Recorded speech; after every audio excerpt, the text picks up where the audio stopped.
persecution, against ethnic cleansing, against genocide, and against injustice.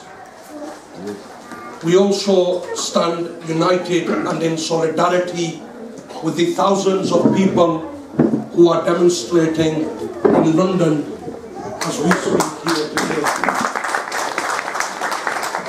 And I had a number of conversations with organisers across many regions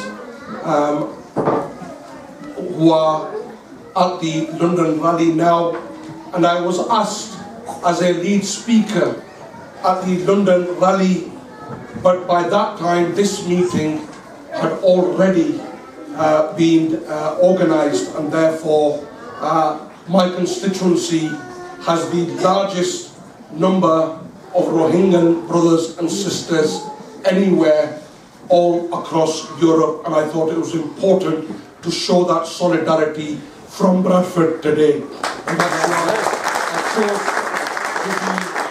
to be here amongst my constituents who are directly affected by the atrocities. Can I also say, although today we meet under some very difficult and saddening circumstances, I do want to say that our brothers and sisters from the Rohingya community who have made Bradford their home, we welcome you with open arms, and we thank you for the positive contribution that you have made to this district. And I've been working with the British Rohingya community and the organisation for many years now, before I became a Member of Parliament, because the persecution against the Rohingya didn't start 2 weeks ago, didn't start 3 weeks ago, this didn't even start decades ago, it started over centuries ago. The Rohingya have lived in that state and that area for centuries, and there is evidence of that. They have as much right as Burmese citizens as anybody else, but they have always been denied their right to citizenship, their right to marry, their right to hold jobs, their right to even exist and live. So let's put it into context. This is not something new. This is well documented by international human rights organizations. The world has not come across this issue 2 to 3 weeks ago, and let those that think that come out and admit that that is not the case. This is an issue that has been in existence a lot longer. But what we have seen over the last few weeks, I have no words to describe. And I actually, when I stood up, when I went to Parliament, I was genuinely expecting a proper response from the Minister. And I had written a question that I wanted to ask. But as I sat through listening to the urgent question and heard the Minister not even once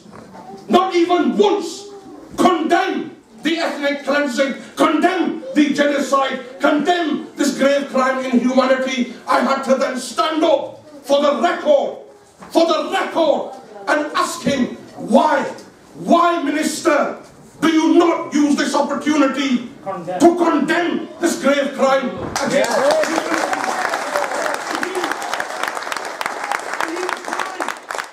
He replied, I'm not going to stand up and condemn a democratically elected politician. Minister, let history not repeat itself. We only have to look through history, and people have made these mistakes before. We must call injustice, injustice wherever it happens, and it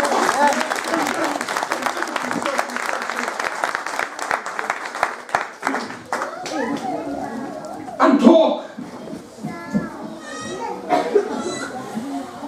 Aung San Suu Kyi. Aung San Suu Kyi. I ask her one question. When she was incarcerated, when she herself was fighting against oppression, was fighting against human rights violations, was fighting against discrimination,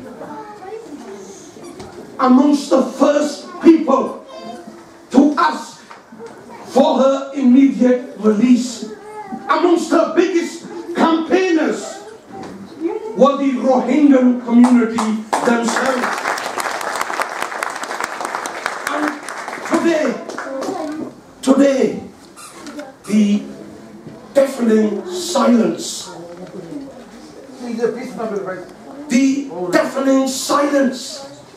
what does this silence do? Well, for starters, it gives the military generals political cover. It allows them to develop a more credible position. Secondly, I ask the question to her in this way. She was held to be a beacon of human rights, a symbol of international human rights.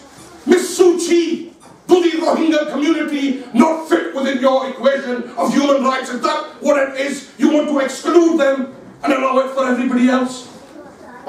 And then the term we hear is fake news. Fake news.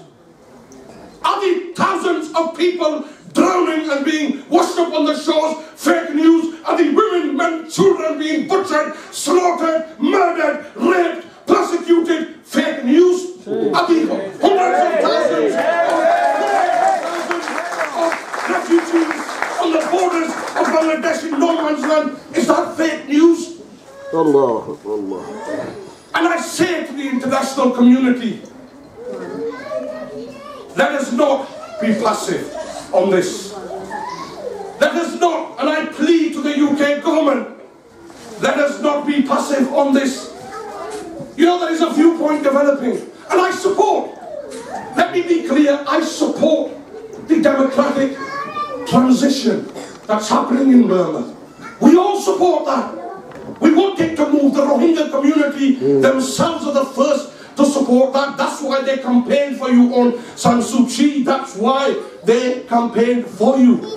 But what I'm not going to accept is somebody saying, let's not rock the process that leads to democracy.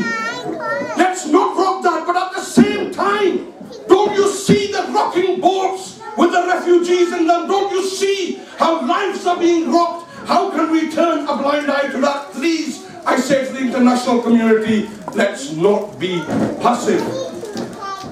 And what we need, and I'll come on to the recommendations that Salam Bhai read out earlier on, which are actually very similar to those already advocated by Kofi Annan, who has recently led a report in that region.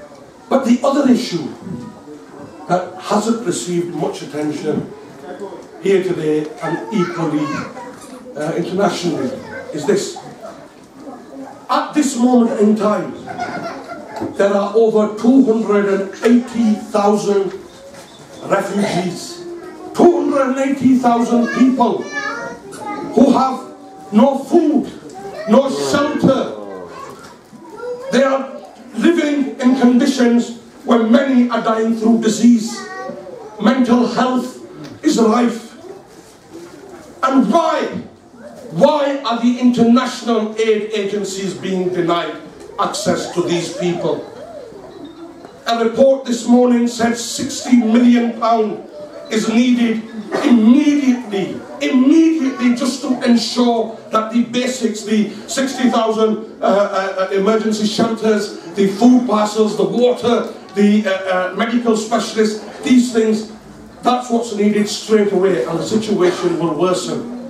And I say today, that is very, very imminent. I thank the Bangladeshi government, but ask them also to do more in this regard. We all have a duty. I ask the international community to come forward with the aid. I ask all governments to come forward and make sure that aid is allowed to those people and the conditions for those people are stabilised as soon as possible.